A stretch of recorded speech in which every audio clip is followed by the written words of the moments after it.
Welcome back to Breakfast Central, live from the Federal Capital Territory. Our next conversation is going to be with a PDP chieftain, Otumba Segun Sowunmi, who, of course, is joining us to discuss on the current issues concerning the PDP. Not very long ago, he was prostrating in front of Ayodele Fayose, the former governor of Washington State, seeking, some level of peace within the party. Otumba, great to see you, and great to have you join us on the show. It's nice to be here. Nice to have you. Good morning, guys. Yes. Okay, so I'm going to start from you posted the video where you had gone to meet Ayodele Fayose and of course speak with him on the issues in the party. So let's start with that. How bad is it? And is the PDP as it stands? A lot of people would say it's currently irredeemable. There's no need. It should just pack up shop and go. But how bad is it in your opinion? Well, I think that I always tell people, it's either it's a democratic organization or it's not. If it's a democratic organization,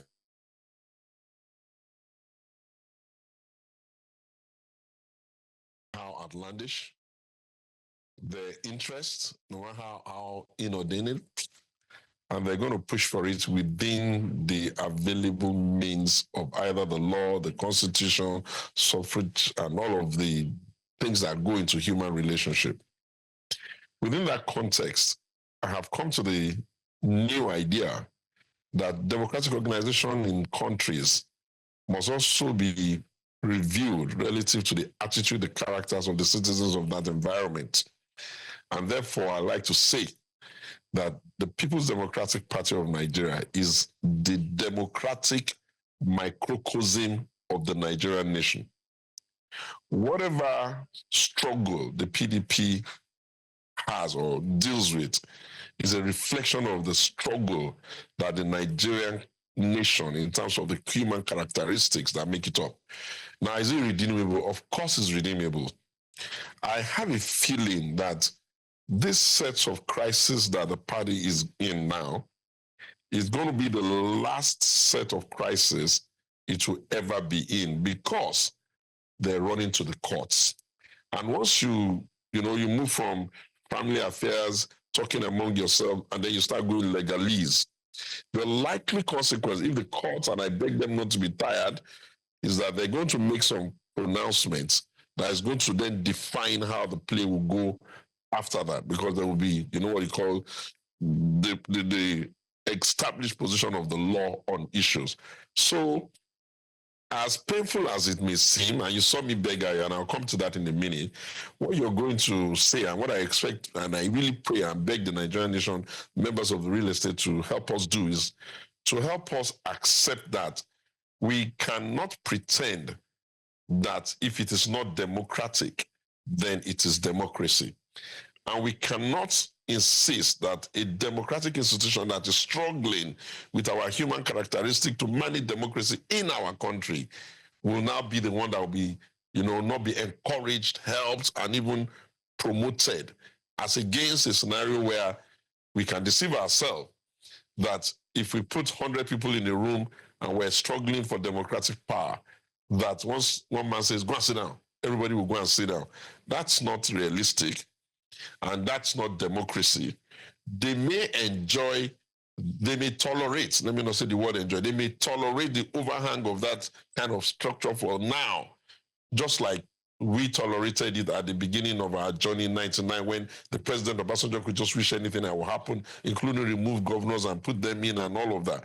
But as they go on, and I pray they go on well, they're going to find out that whatever it is that is happening to PDP has a potential of happening to them in the future. So it's not an insurmountable problem. It just requires everybody to step back a little bit, elevate their play from those of a politician or politicians to that of a statesman.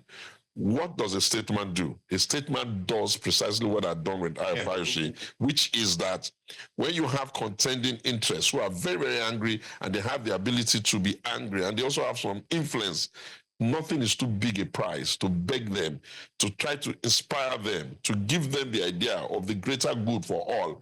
And that's what it was, really. Plaguing the PDP. I mean, on the face of it, we can see that Rivers State is at the center of the conversation. Rivers State from Signalai Fubara's time up until now. Maybe pre-Signalai Fubara, Exactly. right? So River State has been, but is there maybe a bigger picture that we're missing out on? No, I think that truly people love their governors. And when you are, when a governor, like in the case of Signalai Fubara, when a governor is perceived to be being hounded and being prosecuted, the natural emotions of the owners of that environment, especially in an African context like ours, is to kind of like start showing up support and emotion. It's like you're beating a child that has done something wrong. There's a limit, there's a way you keep beating that child, and not everybody, the neighborhood, being Africans, will start saying, it's enough, it's enough, it's enough. And when you don't listen, then you will tilt the balance of the support from you who is scolding the child to the child that is now being perceived as being victimized. So for Rivers, again, it fits into the pigeonhole that I've described for you, which is that the attitude of a people will also have an influence on the type of democratic culture they build there.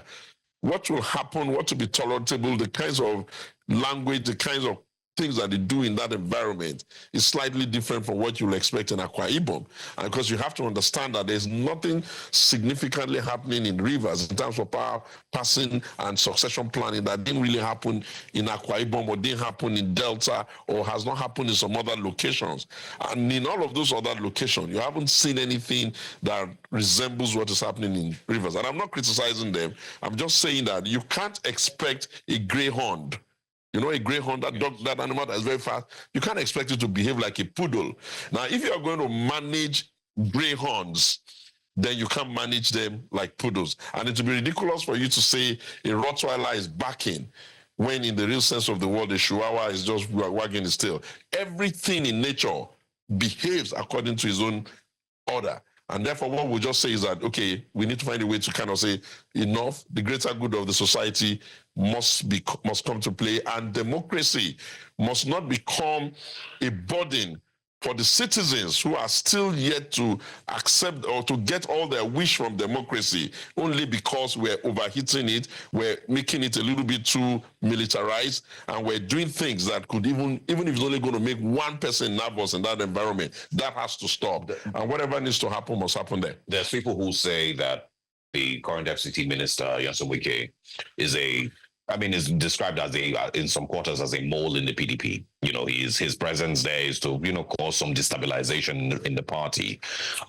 Do you completely disagree with that narrative? And also, do you think the PDP can move forward with Nyesom Wike still an active player in the party? No, I think anybody who describes Nyesom Wike as a mole is an illiterate.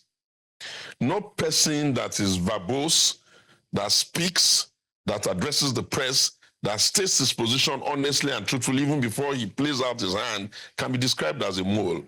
You can find other adjectives, but what is he mulling on when you already know and you can ascertain that he's in that kind of complex arrangement where he's serving in the APC government and he says he's still in the PDP? It's an unusual situation.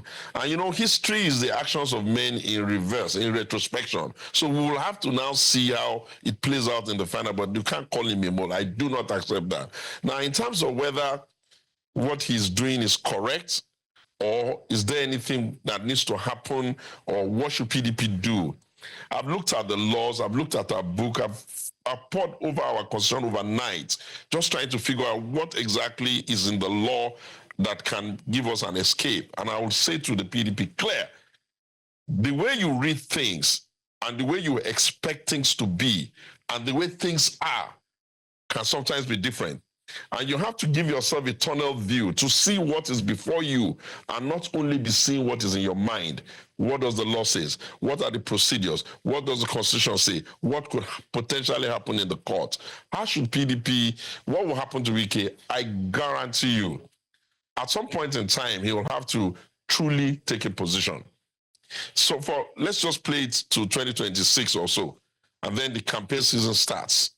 Would it realistically be possible for him to say he's a PDP man and then go all over the place waving the broom of the APC? That would come to, it will come to... I think I've already seen him there. Yeah. So it will, now, when it comes to that level, you are going to find out that he himself is going to be sitting in a very difficult situation. Why? Because if we consider him, if people allege that he's a mole for PDP, of APC mole in PDP, then by inference, why can't and why shouldn't the APC themselves consider him a mole of PDP in the APC? So bottom line is, at some point in time, one has to make up his mind where he wants to belong. And will the PDP ever take a strong position for or against Sowunmi, especially because you remember the role that he played in Rivers election, and you know how it seemed some form of a stumbling block to Alhaji Atiku Abubakar being able to carry out his campaigns at some point. You know, there was just a lot of back and forth. So do you think that, I mean, the PDP will ever take a strong position for or against it? So there's something called the Federalist Papers. And when you read the Federalist Papers, it tries to tell you that mankind did not create government because people on their own wanted it.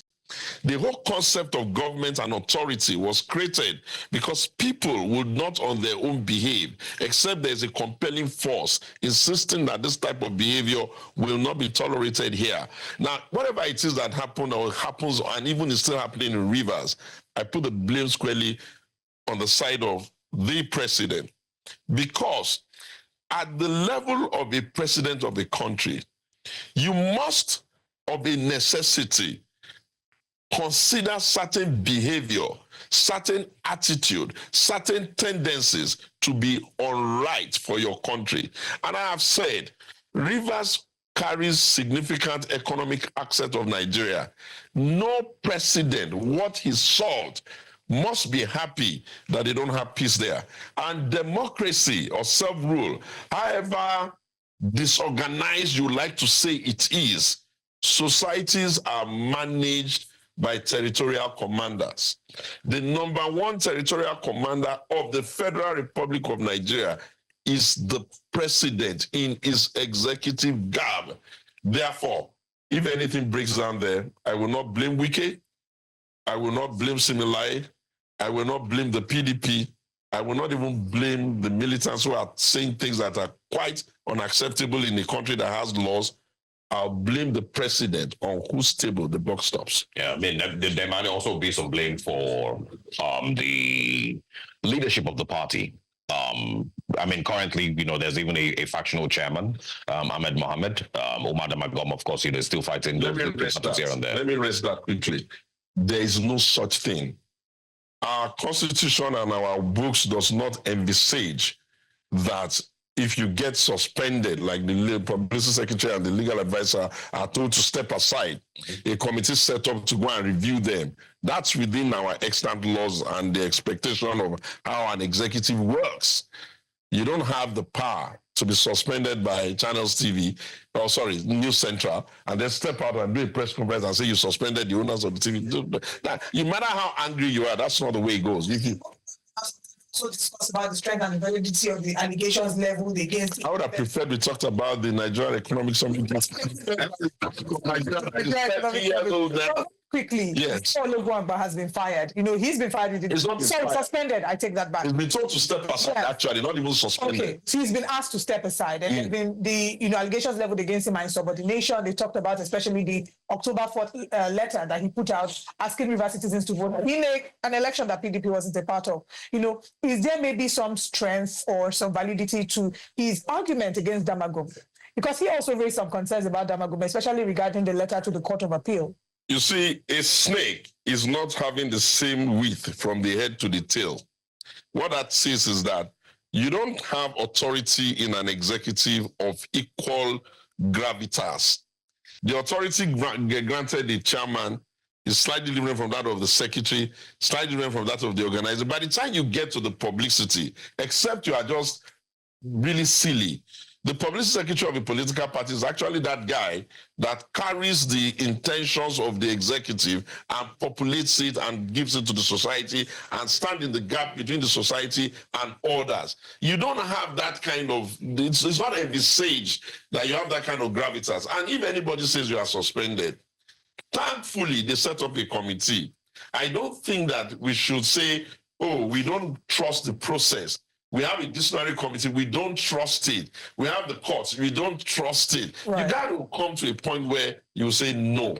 You Right. You can't make things worse. Yeah, you can be angry. It's my brother, and I don't want them to suspend him. Right. And I don't approve of the fact that they've suspended him. I've not looked at what they've said he's done. Hold that thought. But I will also not accept that he has the right or the power to make things worse by now saying he's suspended two people. Now, But we have to still come back to this conversation. Okay. We're on a very quick break, and when we come back, more to come. Stay with us.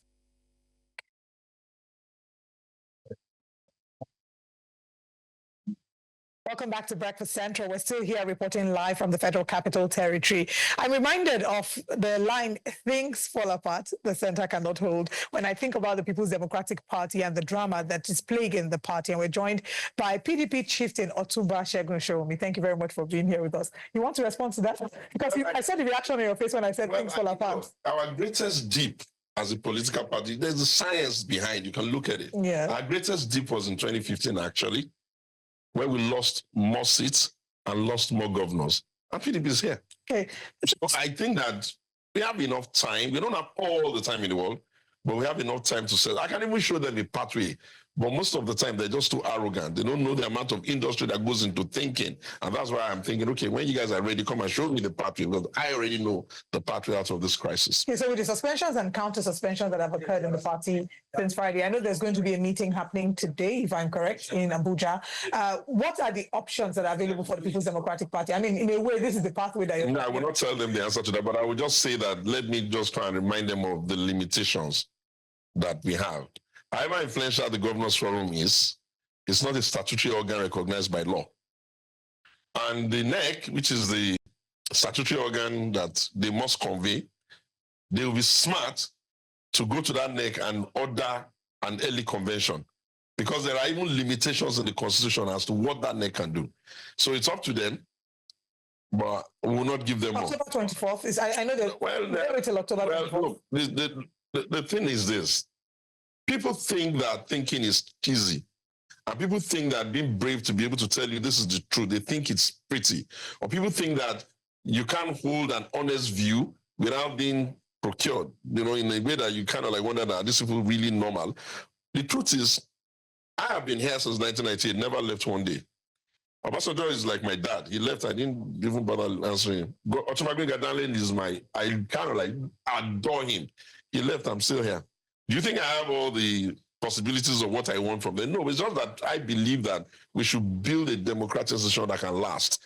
If I labor for the party, I labor because I want the African nation, the most populous black nation, to say that we also have the ability to build something that belongs to us, nurture it over time, go through its own topsy-turvy and last. So I do not want a situation where we have something today and then we start all over again, and it will get to the same problem, we start all over again. Why should the Democratic Party in America last forever and PDP will not last? Yeah. Why should the Republican Party last forever and PDP will not last? Why should the Labour Party in London last forever and PDP will not last? Election losses are just election losses. There are more responsibilities to a political party, like harvesting solutions, like giving the people hope, because the government of the day is going to be dealing with the reality of the day, and the citizens may be touched in tough ways. It is the duty of opposition, if you don't want that country to implode, to keep giving the people a futuristic, realistic hope that can make them hold on until the next election. Otherwise, democracy will fail. Yeah, I mean, the questions on democracy and the strength of elections, is still going to be a burden with regards to the current government. APC and how they've also managed, different transitions of power, the different election sectors that we've seen. Let's talk about the Nigerian Economic Summit, where we are currently in the FCT. It's happening right here on the background of Let me just say congratulations to us, Nigerians. Congratulations to Nigerian Economic Summit Group. I'm so excited. That's why you see me so happy. Why? Sometimes around 1993, we were in Europe. I was in Germany. There's an organization called SAP. And Professor Alios, Professor Schmelzer, and a few of the thinkers there, and I was there, began to think about the process that what will happen to Nigeria when they get into a democracy and follow private sector participation.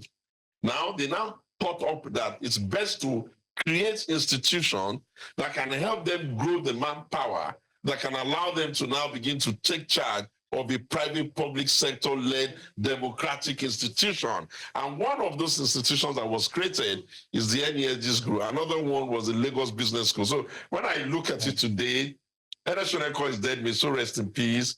My friend Schmelzer, Professor Schmelzer from the University of Kiel, I don't know where he is now, if he's alive, big up to you, Professor Alice, big up to you. But can you imagine how I will feel knowing fully well that I knew when that thought process was going on? So I'm happy. I charge them that they haven't done enough.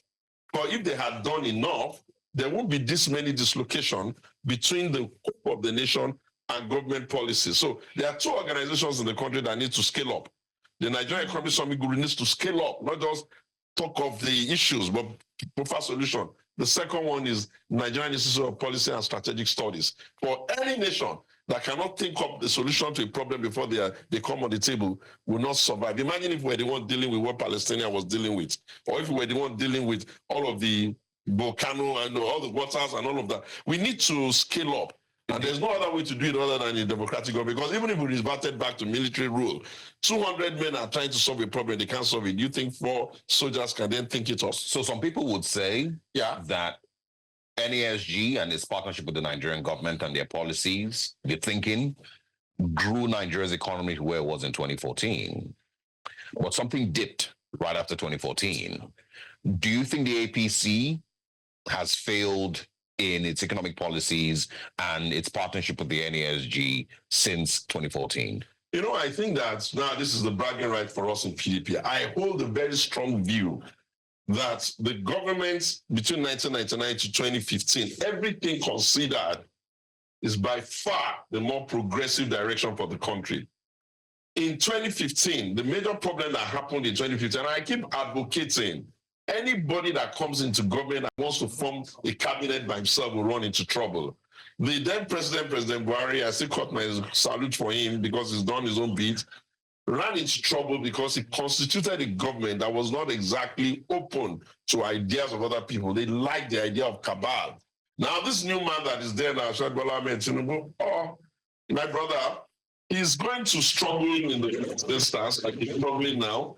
But I have a very, very, very, very strong feeling that he's going to be okay. Are you going to maybe in the foreseeable future report to the APC? The PDP I've been in the PDP since 1998.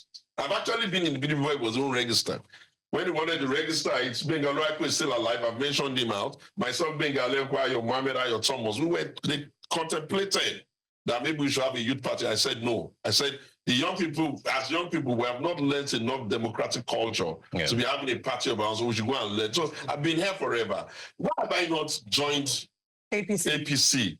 I could have joined APC in 95, and Alhaji Lai Mohammed is still alive, he's here, he's hearing me. He had told me at the side of the conversation that, Segun, you are so progressive, your ideas are so progressive. Why are you not coming to the progressive party? You know what I said to him?